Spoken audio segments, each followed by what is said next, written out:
ঘাটের রাস্তায় এত ট্রাফিক থাকবে ভাবতে পারিনি। সব প্ল্যান যেন ভুলে যাচ্ছে। Sure ma'am. नैरो रोड है ना।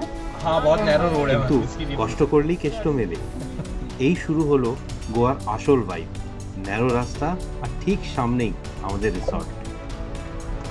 প্রথমে যে হোটেলে এসে ফাইনালি পৌঁছালাম। সত্যি বলতে এটা কিন্তু আমাদের সেকেন্ড হোটেল। আগে যেটা বুক করেছিলাম সেটা কেন ক্যান্সেল করলাম?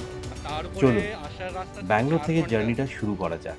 মাঝ রাস্তায় কিছু তো ইস্যু।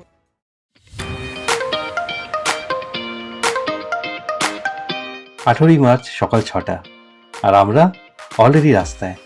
শহর ঘুমোচ্ছে কিন্তু ট্রিপটা আমাদের ফুল অন হয়ে গেছে। ফাঁকা রাস্তা, ঠান্ডা হাওয়া আর সামনে একটা লং ড্রাইভ আছে। ডেস্টিনেশনটা কোথায় জানেন? গোয়া। গাড়িতে ফিউল ফুল আর সাথে প্লেলিস্টটাও সেট হয়ে আছে। আর আমাদের এক্সাইটমেন্টটা নেক্সট লেভেলে।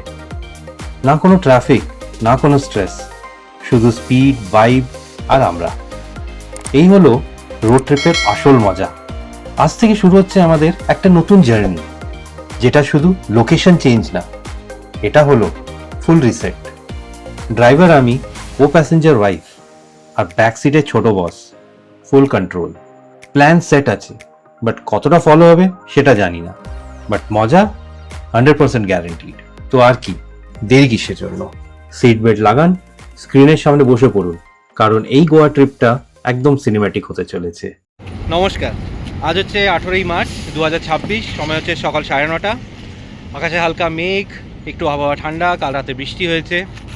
তো আজ আমরা বেরিয়ে পড়েছি আজকে নতুন জায়গায় একটা, গোয়ার দিকে। তো আমাদের আজকে জার্নি হচ্ছে ব্যাঙ্গালোর থেকে ধারওয়াড় অবধি। আগামীকাল আমরা সকালে ওখান থেকে বেরোবো গোয়ার জন্য। তো আপনাদের সকলকে আমি স্বাগত জানাই একটা নতুন ব্লগে, এক্সপ্লোরার সঞ্জয়। হাইওয়েতে বেরিয়ে ভোরবেলা এরকম গরম গরম ইডলি বড়া ডিপের সাথে ব্রেকফাস্ট, সত্যি বলতে জার্নিটা পুরো জমে গেল। একদম সিম্পল কিন্তু দারুণ স্বাদ। আর এরকমভাবে পেট পুজো করে রাস্তায় ফেরার আনন্দই আলাদা। পেট পুজো তো হলো, এখন আবার রাস্তায় ফেরার পালা। সামনে ধুধু করছে হাইওয়ে। টার্গেট এখন চিত্রদুর্গা ক্রস করা। রাস্তার কন্ডিশন দারুণ, গাড়ি একদম বেশ চলছে। চলুন দেখা যাক কত তাড়াতাড়ি আমরা ধারওয়াড় পৌঁছাতে পারি। একটু এগিয়ে আসতেই দেখুন পাহাড়ের ওপর সারি সারি উইন্ডমিল। এই দৃশ্যটা সত্যি খুব সুন্দর। চিত্রদুর্গার এই অঞ্চলটা ভালোই লাগছে দেখতে। ওপর থেকে এই দৃশ্যটা দেখুন। চিত্রদুর্গার রাস্তা দিয়ে যাওয়ার সময় একটা জিনিস আপনার চোখ এড়াবেই না, সেটা হলো এই প্রখণ্ড উইন্ডমিলগুলো। ড্রোনে ওপর থেকে দেখলে বোঝা যায় ঠিক কতটা এলাকা জুড়ে এগুলো ছড়িয়ে আছে। সত্যি বলতে এই দৃশ্যটা আমাদের রোড ট্রিপের ডে 1-এর সবচেয়ে বড় হাইলাইট।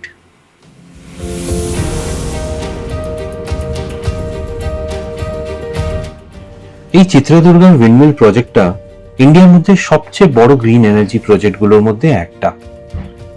এখানে হাওয়ার বেগ এত বেশি যে কর্ণাটকার ইলেকট্রিসিটির একটা বড় অংশ এখান থেকেই আসে। 1990 দশক থেকে এখানে উইন্ডমিল বসানোর কাজ শুরু হয়েছে। আর এখন পাহাড়ের গায়ে হাজার হাজার উইন্ডমিল এইভাবেই ঘুরছে। শুধু প্রকৃতি নয়, টেকনোলজিরও একটা দারুণ অংশ এখানে দেখা যায়। গাড়িতে বসে যখন এই পাহাড়গুলো পার হচ্ছি, দেখতে অপূর্ব লাগছে। শান্ত পরিবেশ আর ওই সারি সারি উইন্ডমিলের ঘুরে চলা, সত্যি একটা অদ্ভুত শান্তি পাওয়া যায়। কিন্তু আমাদের এখনো অনেক রাস্তা বাকি। ধারওয়াড় পৌঁছাতে হবে সূর্য ডোবার আগেই। তো চলুন এগিয়ে যাওয়া যাক।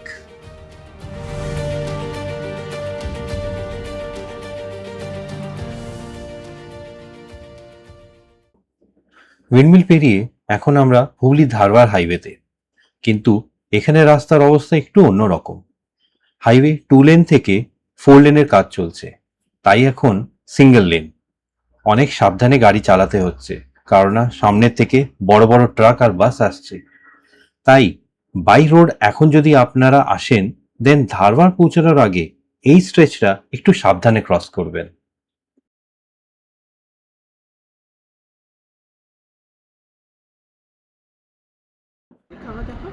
সিঙ্গেল লেনের ওই বড় ঝামেলা পেরিয়ে ফাইনালি আমরা লাঞ্চে বসলাম।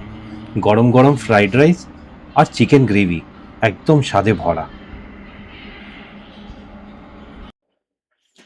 আজকের মতো ড্রাইভিং এখানেই শেষ।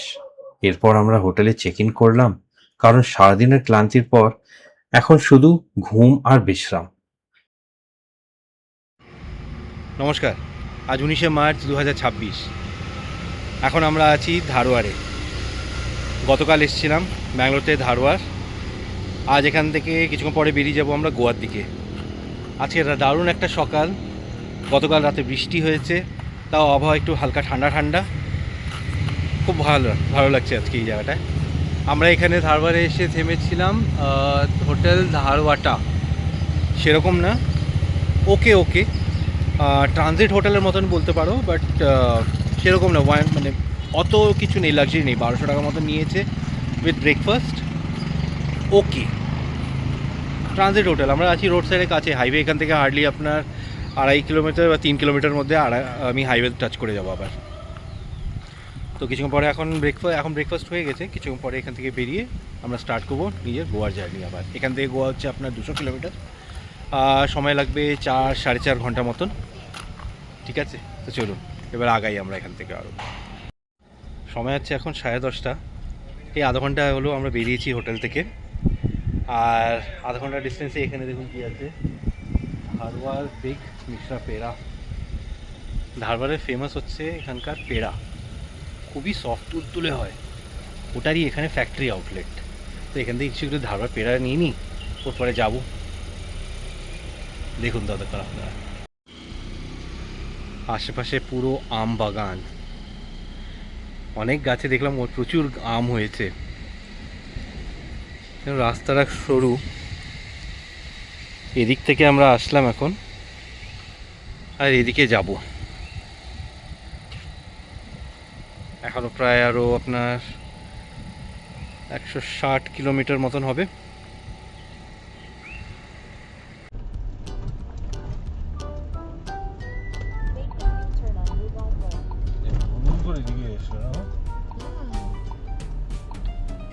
মিশ্রা পেড়ার থেকে বেরিয়ে আমরা ভাবলাম রাস্তাটা সোজা, কিন্তু এ কি, জিপিএস বোধহয় আমাদের অন্য কোথাও নিয়ে যাচ্ছে।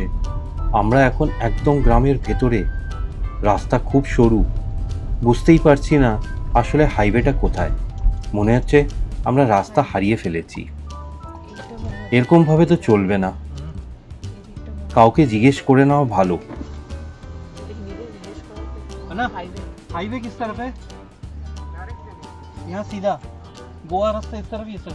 गोवा उधर से लेफ्ट में उधर से लेफ्ट लेना है ना। Thank you sir. वो राइट साइड में नहीं जी, धारवाड़ जाता है। हाँ वो लेफ्ट में गया तो सीधा गोवा है। ठीक, thank you sir. Thank you. Local লোকজন খুবই হেল্পফুল ছিলেন। ওনারা বলে দিলেন গ্রামের এই রাস্তা দিয়ে একটু এগিয়ে গেলে আবার হাইওয়েতে উঠতে পারবো। সত্যি ট্রাভেলে এরকম ভুল রাস্তায় না পড়লে আসল অ্যাডভেঞ্চারটাই কোথায়। ফাইনালি সরু গ্রামের রাস্তা পেরিয়ে আবার মেইন হাইওয়েতে উঠলাম। দেখুন দৃশ্যটা, এখন আমরা ঢুকছি আসল ওয়েস্টার্ন ঘাটের মধ্যে। চারিদিকে শুধু সবুজ আর সবুজ। জানলা খুললে একটা ঠান্ডা হাওয়া আসছে। ড্রাইভিং এখন একটু টেকনিক্যাল হবে, কিন্তু এই ভিউয়ের সামনে সব কষ্ট ভুলে যাওয়া যায়।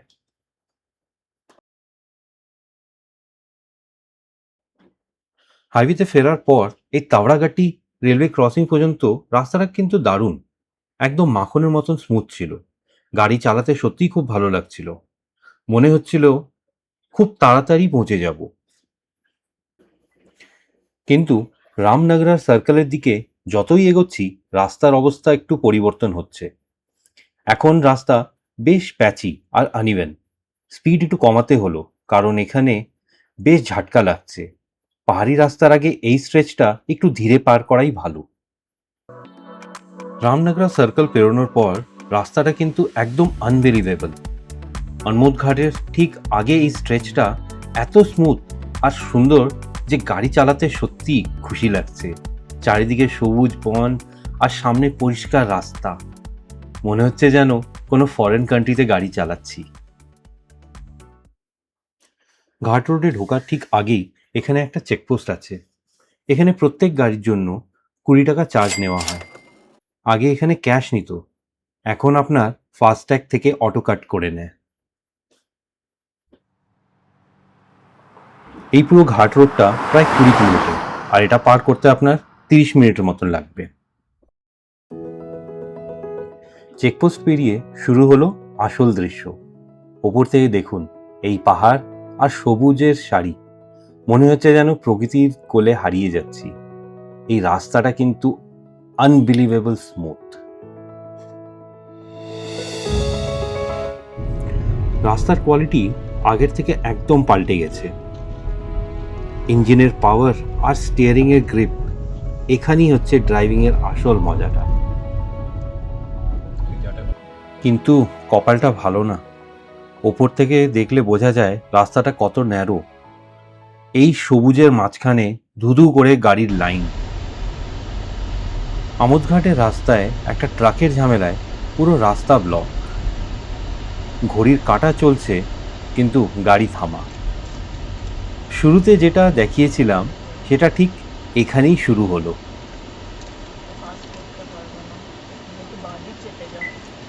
এই পুরো ঘাট রোডটা 30 মিনিট লাগে কভার করতে, কিন্তু আজকের এই ট্রাফিকের জন্য আমাদের লাগলো প্রায় 1 ঘন্টা 30 মিনিট।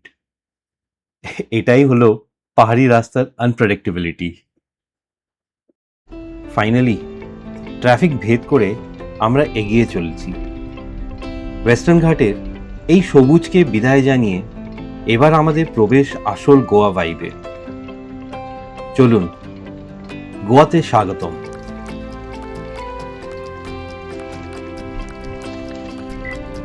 পেছনে ফিরে দেখলে বোঝা যায় কতটা বড় পাহাড়কে পার করে আসলাম।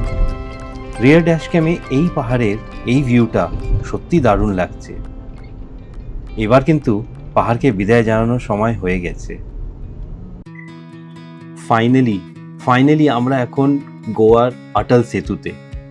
মান্ডোভি রিভারের ওপরের এই বিশাল ব্রিজটা পার হওয়ার মানেই হলো নর্থ গোয়ার দরজা খুলে যাওয়া। ইঞ্জিনিয়ারিংয়ের এক দারুণ নিদর্শন, আর ভিউটা তো অসাধারণ। অটল সেতু পেরিয়ে এখন আমরা নর্থ গোয়ার দিকে এগিয়ে চলেছি। পাঞ্জিম থেকে আমাদের প্রপার্টিটা প্রায় 13 কিলোমিটার দূরে। পথ ভালো, তাই দৃশ্য দেখতে দেখতে কোথায় সময় কেটে যাচ্ছে বোঝাই যাচ্ছে না।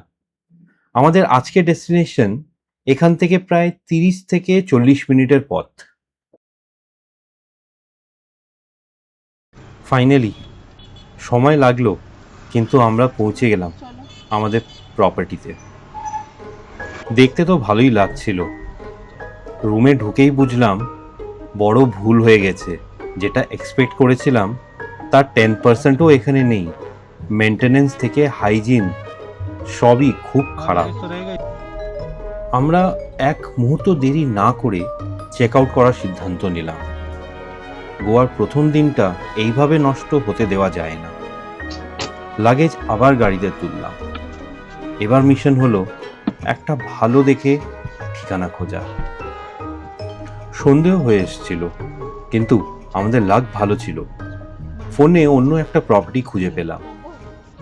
এখন শুধু আশা করছি যেন আগের মতন অবস্থা না হয়। সূর্য ডোবার সময়ও এগিয়ে আসছিল, আর রাস্তাটা কিন্তু দারুণ সরু। আমরা ঠিক রাস্তায় আছি কিনা সেটাও বুঝতে পারছি না, তাই প্রপার্টিতে ফোন করলাম ডাইরেকশনের জন্য। মনটা একটু টেনশনে, দেখি আবার কপালে কি আছে।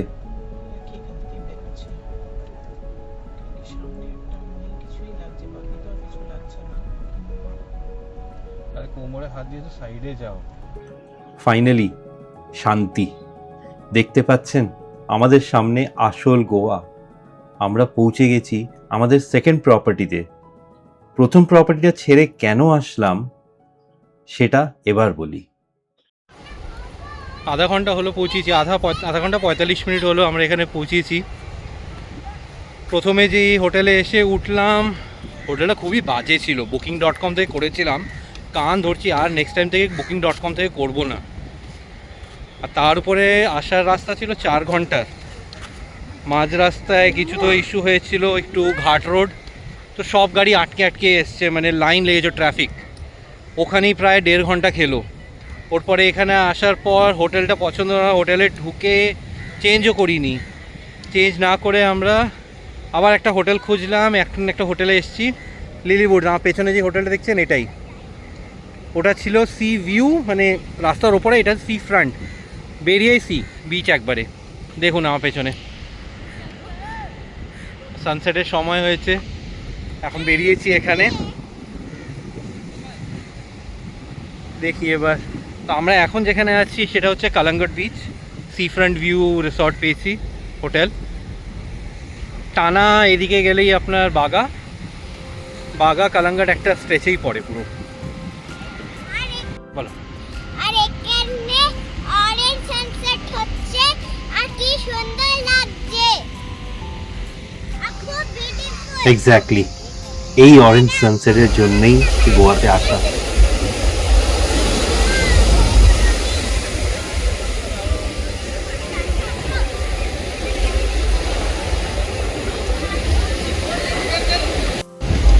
আজ সারাদিনের জার্নির পর এখানে সারাদিনে যা টায়ার্ডনেস হয়েছিল, এত দেরি করে মুড অফ হয়ে গেছিলো, কিছু করার ছিল না।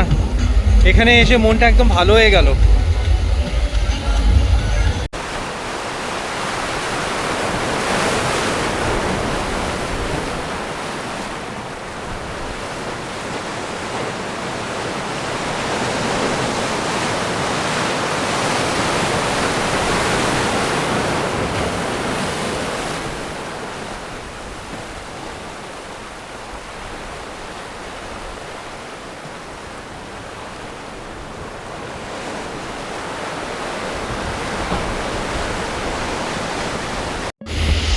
আপনারা ঘুরছিলেন এক্সপ্লোর সঞ্জয়ের সাথে। ভিডিওটা ভালো লাগলে লাইক অ্যান্ড সাবস্ক্রাইব করবেন। সাবস্ক্রাইব করার সময় বেল আইকনটা নিশ্চয়ই টিপবেন, যাতে আমি যখনই নতুন একটা ভিডিও দেবো আপনি তার নোটিফিকেশন পাবেন। ভালো থাকবেন, সুস্থ থাকবেন, দেখা হবে পরের ভিডিওতে।